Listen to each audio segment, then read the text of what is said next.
বিসমিল্লাহির রহমানির রহিম। আসসালামু আলাইকুম। ফ্যাশন ডিজাইনার হালিমা চ্যানেলে আপনাদের সবাইকে জানাচ্ছি স্বাগত। কাছে এবং দূরে, দেশ এবং দেশের বাইরে থেকে যে আজকে আমার ভিডিওটি দেখছেন, আশা করছি আল্লাহর অসীম রহমতে আপনারা ভালো আছেন। আলহামদুলিল্লাহ, আমরাও ভালো আছি।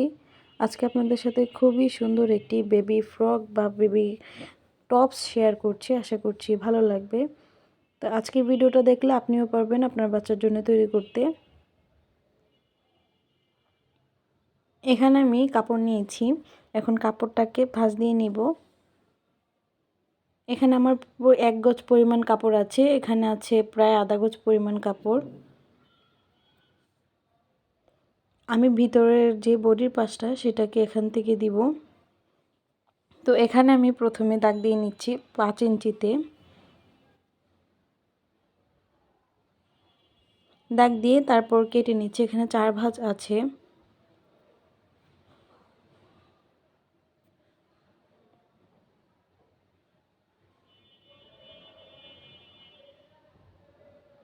এখানে আমি মোট কতটুকু কাপড় নিয়েছি সেটা আপনাদেরকে কাছ থেকে একটু দেখিয়ে দিব।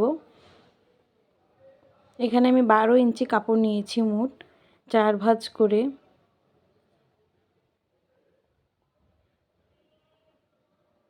গলা কেটেছি আমরা 2 ইঞ্চিতে, দাগ দিয়ে নিয়েছি। আর কাঁধের অংশের জন্য 3.5 ইঞ্চি নিয়েছি।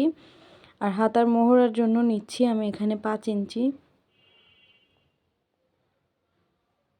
এখন আমি রাউন্ড শেপ করে কেটে নিব। এটা যেহেতু এল সাইজের জামা, আর আমাদের পেটের দিকে বা বুকের অংশের দিকে কুচি পড়বে। এখন এটাকে আমি এল সাইজ করে একদম সাইড পর্যন্ত কেটে নিব।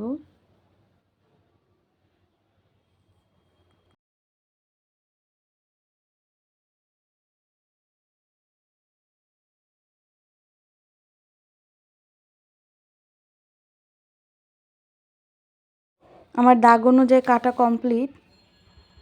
এখন আমি যে কাপড়টাকে এখান থেকে এভাবে মাঝখান থেকে কেটে নিব, তাহলে আমাদের অ্যাটাচ করতে সুবিধা হবে। আমি কাপড়গুলো কাঁধের অংশগুলো কেটে নিচ্ছি। যখন আমি সেলাই করব তখন গলার পট্টিটা থেকে আমি গলার যে অংশটা সেটাকে কেটে নেব। আর যেহেতু মাথা অ্যাটাচ করার জন্য আমি এখান থেকে কাটবো, সেজন্য।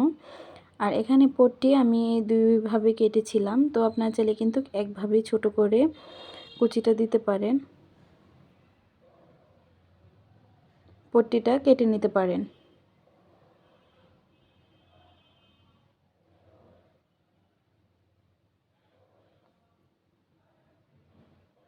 তো আমি কিভাবে কাটবো সেটা আপনাদেরকে দেখিয়ে দিচ্ছি পট্টিটা লাগিয়ে। তো সেমভাবে কিন্তু আপনারা পারেন।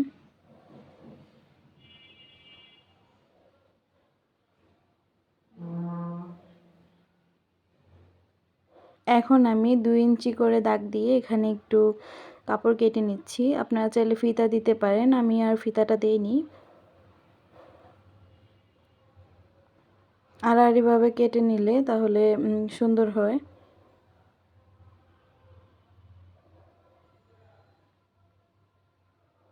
এখানে আমি যেই বেলটা দিব সেটার জন্য আমি এখানে টার্সেল কেটে নিব।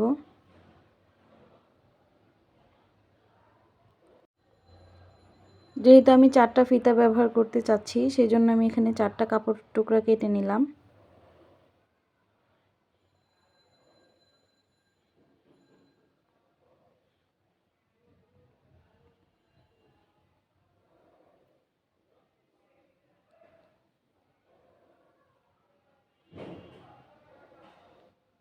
এখন আমি নিচের যে ঘেরের অংশটাতে কুচি দিব, তো তার জন্য আমি এখানে 4 ইঞ্চিতে দাগ দিয়ে আমি এখন কেটে নিব 4টা পার্ট।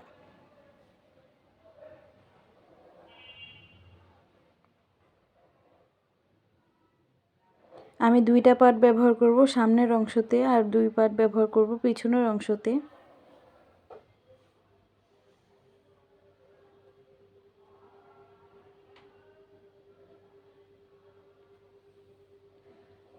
এখন আমি গলার যে পট্টিটা সেটাকে সেলাই করে নিচ্ছি।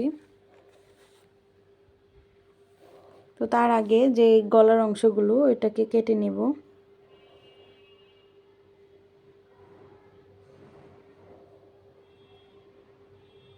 তারপর যে গলার অংশগুলো সেলাই করে নিচ্ছি।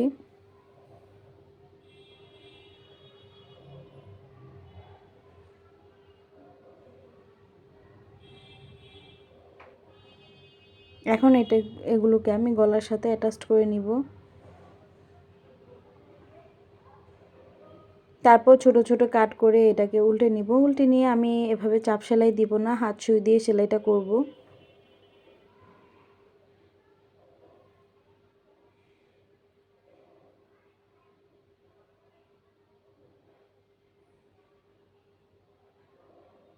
এখন আমি যে সাইডের কাপড়গুলো কেটেছি সেটাকে এখন জোড়া লাগিয়ে নিব। এই সাইড দিয়ে আর আমি ফিনিশিং সেলাই দিব না, যেহেতু এটা মাঝখানের কাপড়টা কুচি পড়বে।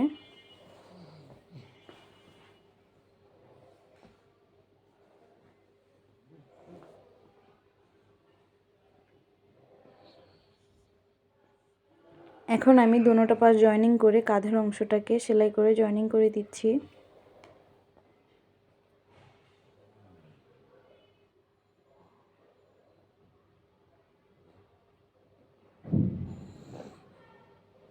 এখন আমি পিছনের সাইডের জন্য একটু গলাটাকে কেটে নিব।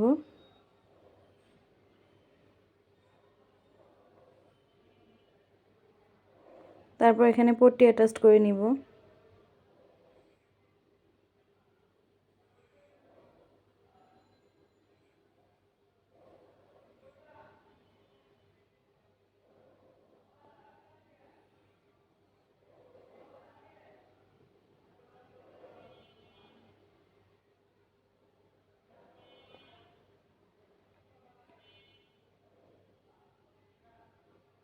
এখন আমি যেহেতু এগুলোকে হাত সুই দিয়ে সেলাইটা করব, সেই জন্য আমি এটাকে আর এখন সেলাই করিনি, তাহলে হাত সুই দিয়ে যখন সেলাই করে নিব।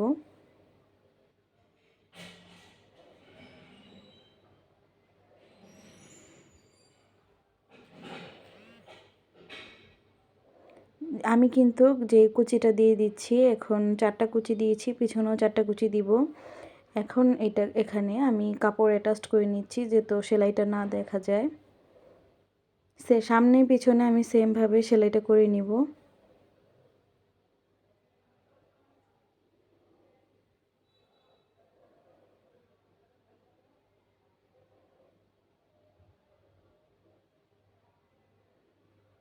এখন আমি হাতাটাকে একদম চিকন করে সেলাই করে নিব।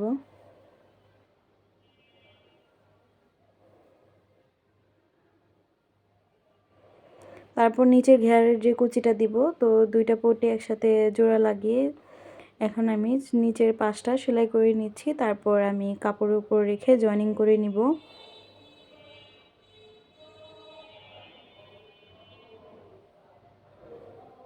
এখানে আমি কুচিগুলো দিয়ে দিচ্ছি।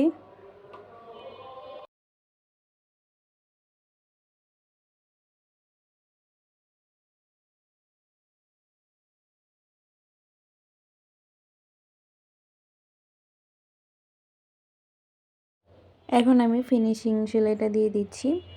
তো সামনে পিছনে সেমভাবে আমি কুচিগুলো অ্যাটাচ করে তারপর সাইডের দিকটা হাতের দিক থেকে আমি এখন সেলাইটা দিয়ে দিব।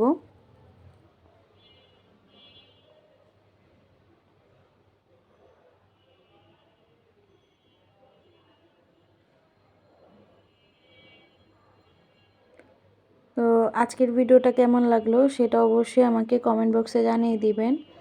আর ভিডিওটি ভালো লেগে থাকলে ফ্রেন্ডস অ্যান্ড ফ্যামিলির সাথে শেয়ার করে দিবেন। আর আজকের ভিডিওটি যারা নতুন দেখছেন প্লিজ আমার চ্যানেলটিকে সাবস্ক্রাইব করে আমার সাথেই থাকবেন। আজকের মতো এখানেই বিদায় নিচ্ছি। নিজে ভালো থাকবেন, ভালোবাসার মানুষকে ভালো রাখবেন। আসসালামু আলাইকুম ওয়া রাহমাতুল্লাহি বারাকাতুহু।